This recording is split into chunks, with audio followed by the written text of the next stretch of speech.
Olá, boa noite.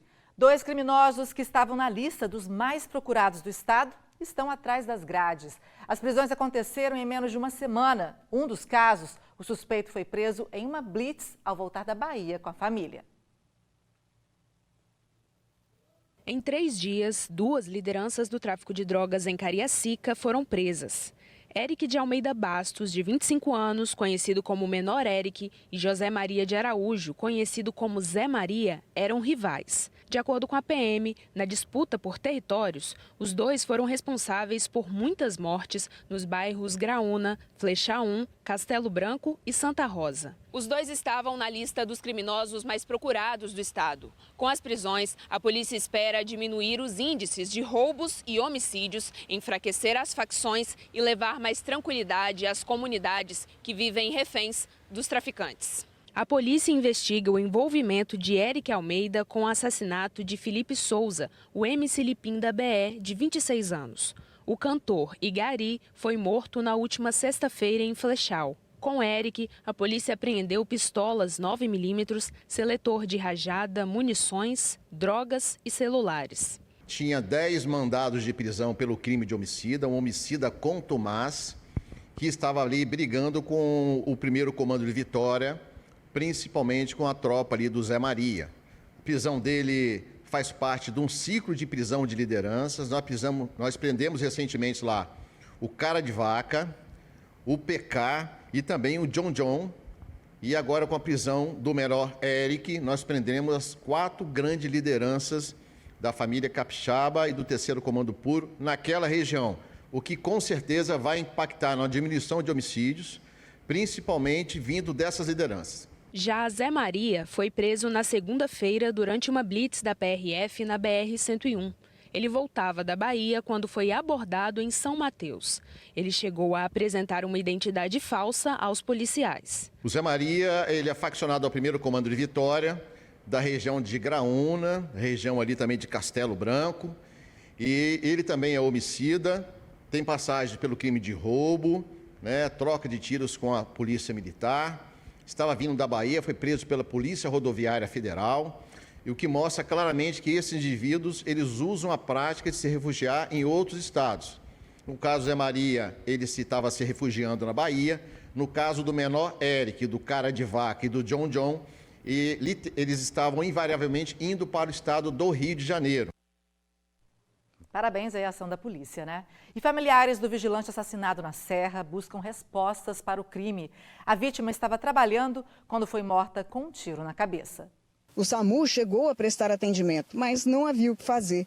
O vigilante Vanderly Ferreira Costa, de 37 anos, não resistiu ao ferimento e morreu ainda no local. O crime aconteceu nesta área perto da linha do trem, numa estrada usada como atalho entre Central Carapina e a rodovia do Contorno. Segundo a polícia, a morte é um mistério.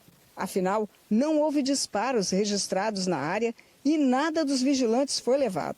Radiocomunicadores, celulares e objetos pessoais ficaram dentro do veículo. O tiro, entretanto, foi certeiro, pegou exatamente na posição da cabeça. 2 vigilantes estavam dentro desse veículo. Ficam vigiando a linha para evitar acidentes com pedestres. De repente, um deles ouviu um estampido. O vigilante que estava com a vítima, o Vanderly, contou para a polícia que ele percebeu que algo estava errado quando viu sangue sair da boca do colega. E percebeu ele também pendendo o corpo para o lado esquerdo. Foi aí que, ao olhar o vidro do carro, tinha lá um furo de tiro. A primeira reação desse vigilante foi sair correndo de dentro do veículo. É que eles não trabalham armados aqui e ele estava com medo de estar sofrendo um ataque naquele momento. Primeiro, então, ele saiu correndo para poder garantir a própria vida. Em seguida, ele foi atrás de ajuda, de socorro. Foi aí que encontrou uma viatura da Polícia Militar que deu apoio ao que estava acontecendo. A irmã, que foi liberar o corpo, falou que, para a família, a morte tão violenta de Vanderly foi surpresa. Até porque ele era tranquilo e gostava da profissão que escolheu, nunca relatando problemas graves. Ele era assim, um irmão maravilhoso, né? Presente, ajudava muito qualquer coisa que a gente ou qualquer pessoa, ou da família, ou os amigos em geral, ele estava sempre ali disponível, amava a vida, né? Amava as pessoas. A Vale, que é responsável pela linha férrea, afirmou que lamenta profundamente o assassinato e segue colaborando com as autoridades. E que, neste momento, a atenção está voltada para a empresa contratada e os familiares da vítima. O corpo de Vanderly será levado para Itupeva, na Bahia, onde será velado e sepultado. E olha só o que aconteceu com um homem no norte do estado. Ele foi amarrado em um poste após invadir uma casa em Ares. O suspeito entrou no imóvel em Regência e tentou aí furtar uma botija de gás. Como não conseguiu, fugiu levando uma luminária, mas foi contido por moradores quando tentava fugir em um ônibus. Ele foi amarrado no poste até a chegada da polícia. O homem confessou que queria dinheiro para comprar drogas. Ele foi levado para a delegacia. E a seguir, insegurança e medo em Jardim da Penha. O problema seria a presença de pessoas em situação de rua. A gente já volta. E a cena se repete. Moradores e comerciantes de Jardim da Penha e Vitória reclamam do aumento de moradores em situação de rua no bairro. Eles dizem que muitos criminosos se infiltram no meio desse grupo e causam insegurança e prejuízo. Para onde se olha, há pessoas vivendo pelas ruas de Jardim da Penha em Vitória. Elas se concentram principalmente nas praças. O volume de pessoas nessas condições tem aumentado, segundo moradores e comerciantes. Eles se queixam de sujeira, ameaças e furtos na região. Nessa questão de fim de ano, onde a gente consegue ter um pouquinho mais de lucro, e eles estão atrapalhando nesse sentido, né? De ameaças e inibição dos nossos clientes chegarem na nossa loja para a gente poder ganhar nossa vida, né? Com o nosso ganha-pão. Olha só, essa situação está assim há mais ou menos 3 anos. É um grupo que usa droga na praça, faz comida na praça, desrespeita o idoso. Um grupo de 240 pessoas que moram e trabalham no bairro se reuniu para levar essas reclamações ao poder público. Eles querem que algo seja feito para controlar a situação. Essa turma tem infiltrados ali no meio dessa população de rua, que essa é a nossa maior preocupação. Esses infiltrados, eles ficam durante o dia e à noite, madrugada fora, fazem os crimes contra o patrimônio, que subiram muito os crimes contra o patrimônio, tanto no comércio quanto nas moradias. Nosso grupo Vizinhos em Alerta tem um grupo formado com o Ministério Público, onde a gente está pedindo apoio, estaremos lá reiterando esse momento difícil do nosso bairro. Um levantamento feito pela Prefeitura de Vitória aponta que, em média, 200 pessoas em situação de rua são abordadas por mês na capital. Como elas tendem a migrar para outras cidades, por ano, mais de 1.000 pessoas circulam por Vitória. São principalmente negros, homens e adultos que possuem algum conflito familiar e problemas com vícios. São realidades como a do Alessandro, que tem 47 anos e contou que 42 deles foram vividos nas ruas. Eu cato latinha, cato ferro, só não roubo nada de ninguém. Ele reclama que a ajuda oferecida pela prefeitura não é suficiente para deixar a rua. Ela só oferece negócio de atendimento social, negócio de documento, o abrigo, nada, um atendimento bom que a gente pode poder morar num lugar melhor. A gente nada disso, cara. Esse negócio é só documento mesmo. Olha, a gente tem todos os serviços tipificados dentro da política de assistência social para a população em situação de rua. Então, desde a equipe de abordagem, que é uma equipe que funciona todos os dias da semana, manhã, tarde e noites, feriados, que vai até essas pessoas, faz o mapeamento, o acompanhamento e tenta fazer com que elas se vinculem a algum serviço. Segundo a secretária de Assistência Social de Vitória, a cidade tem capacidade de atender 205 pessoas em diferentes abrigos. Essa equipe ela é essencial justamente para fazer a vinculação e apresentar os nossos serviços, que são desde o Centro Pop, que é um centro-dia, hospedagem noturna e as vagas que nós temos de abrigo. E aí é importante dizer que o abrigamento a gente tem tanto propostas, que são mais para a noite, para as pessoas que precisam e aderem a esse programa à noite, mas também temos abrigos que são 24 horas. A secretária afirmou ainda que, por ser um problema complexo, é preciso desenvolver políticas públicas para além da assistência social. É muito importante que a gente, enquanto família, enquanto comunidade, enquanto bairro, possa se fortalecer, possa cuidar uns dos outros. E a Polícia Militar disse que a área de Jardim da Penha, em Vitória, conta com radiopatrulhas que fazem rondas no bairro. E o DPM funciona 24 horas. Militares do programa Patrulha da Comunidade atuam em horários estratégicos. A PM reforça que, em casos de suspeita ou ocorrências de crime, é importante acionar o 190. E voltamos a falar de insegurança, dessa vez no centro de Vila Velha. A comerciante abriu um restaurante há um mês e instalou 16 câmeras no local. Mas isso não impediu a ação dos criminosos. Acompanhe na reportagem de Matheus Souza e Cristiano Mauri. As imagens de vídeo monitoramento mostram quando os dois criminosos chegam até a varanda do restaurante. Eles sentam e observam o movimento nas imediações antes de agirem. Usando um facão e uma lixa, um dos criminosos força a fechadura da porta de vidro, enquanto o outro vigia a rua. Ele usa todo o peso do corpo para arrombar o local e, no final da ação, entra na loja se arrastando, só para não disparar o alarme com o sensor de presença. Quando um dos criminosos entra, ele pula o balcão e faz a limpa. Pela manhã, esse foi o cenário encontrado, tudo revirado. Só futucaram aqui pelo que dá para ver, puxaram aqui, ó, e jogaram aqui as coisas, pegaram isso aqui que dá pra ver. Isso aqui eles iam levar, jogaram.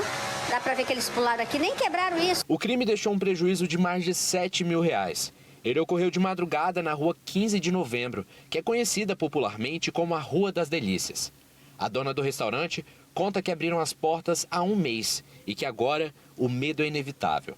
Afinal de contas, nem a presença de 16 câmeras e 5 alarmes impediu a ação dos criminosos. Quando a gente chegou aqui no restaurante, tinham roubado as nossas estações de pedido, que são os nossos celulares, assim como derrubado todos os computadores, tentado furtar o nosso sistema de som e além de ter roubado algumas bebidas. Separaram até mais coisa para levar, mas não conseguiram levar tudo. E o assalto a esse restaurante está longe de ser um caso isolado aqui na cidade. Isso porque de janeiro a setembro desse ano, 632 estabelecimentos comerciais foram roubados ou furtados. Isso significa que todo dia, em média, 3 comércios se tornam alvos de criminosos. E os bairros da Glória e Itapuã lideram esse ranking. A comerciante diz que vai reforçar a segurança agora, mas que o policiamento poderia ser reforçado também. A gente vê normal a presença da polícia, mas a gente não entende que é um policiamento constante, a ponto de que à noite a gente precisa contratar policiamento pago, terceirizado aqui. Então é uma rua que tem um movimento noturno grande, mas acredito que em termos de assistência policial poderia ser algo um pouco mais forte. A Polícia Militar disse que realiza patrulhamento na região 24 horas por dia e tem realizado prisões referentes a furtos no centro de Vila Velha e região. E esse tipo de crime diminuiu em relação aos dados do ano passado. Disse ainda que a PM está à disposição dos comerciantes para o diálogo pela segurança pública. E R$11 mil em notas falsas foram apreendidos pela Polícia Federal em Cariacica. A apreensão aconteceu em uma agência dos Correios. O dinheiro falso estava em 7 envelopes que seriam enviados para outros estados. Neles, havia cédulas de R$100 e R$200. De acordo com a Polícia Federal, nenhum suspeito foi detido. Lembrando que a pena pelo crime varia de 3 a 12 anos de prisão.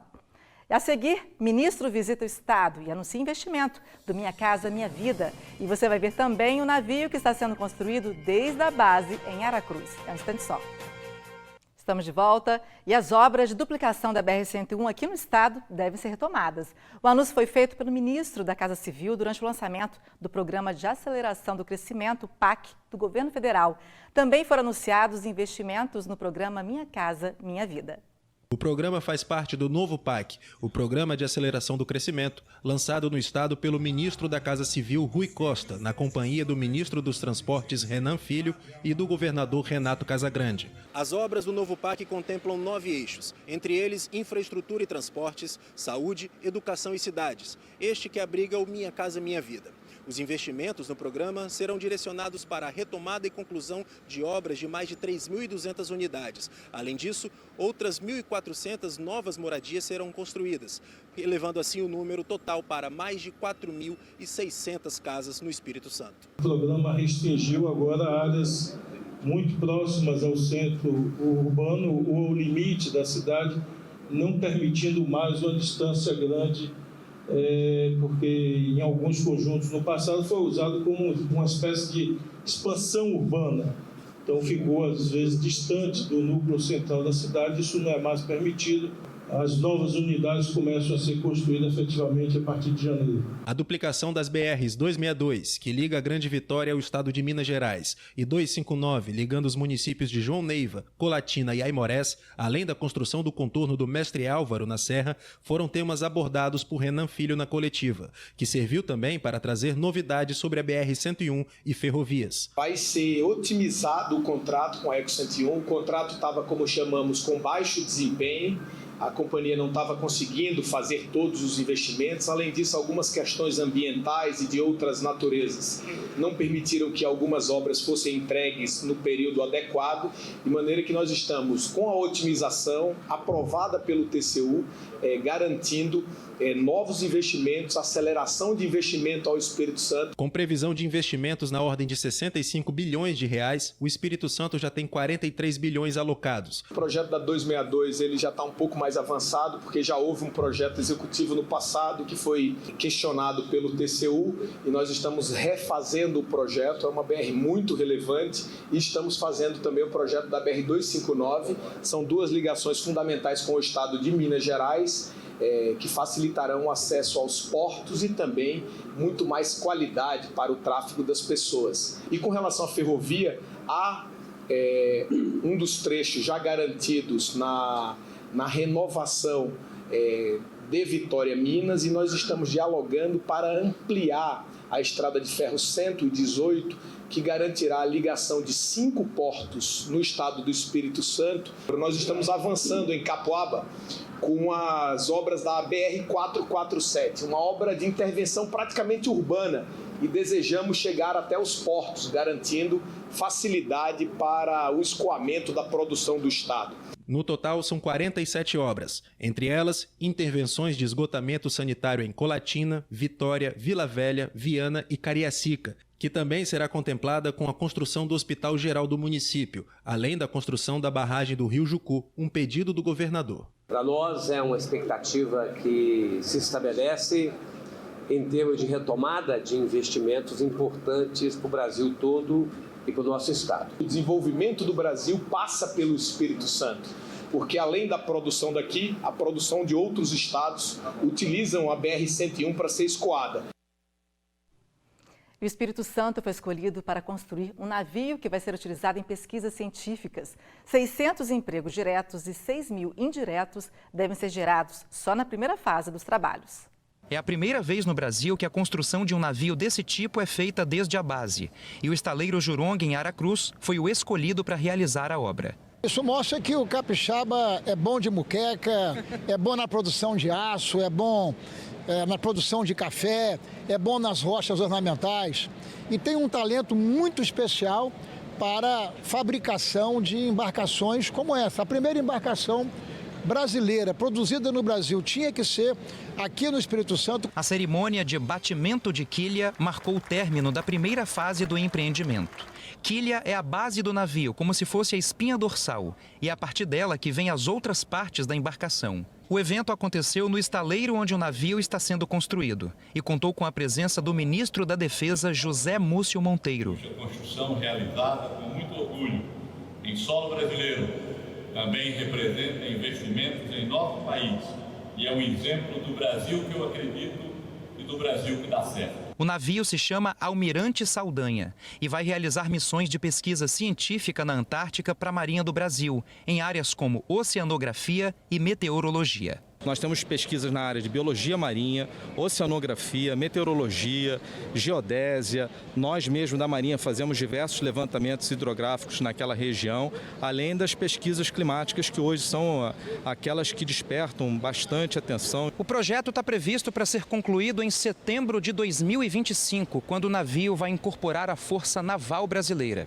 Só nessa primeira etapa da construção estão sendo gerados 600 empregos diretos e 6 mil indiretos. A Marinha do Brasil está investindo nesse navio de pesquisa 700 milhões de reais aproximadamente. Neste período, 800 trabalhadoras e trabalhadores capixabas estarão sendo mobilizados. Isso mostra o vigor, a dinâmica da nossa economia e do nosso desenvolvimento, sobretudo em relação à diversificação na geração de emprego e oportunidade para o Espírito Santo. O navio vai substituir outra embarcação que atua no continente gelado e que está chegando ao fim da vida útil. O navio Ari Rongel, já construído na década de 80, vem chegando ao final do seu ciclo de vida e por isso a Marinha, com o seu planejamento de substituição, fez essa licitação para que nós possamos ter um novo navio para atender às demandas da comunidade científica brasileira. O Almirante Saldanha vai ter 103 metros de comprimento, autonomia de 70 dias e tripulação de 95 pessoas, incluindo 26 pesquisadores.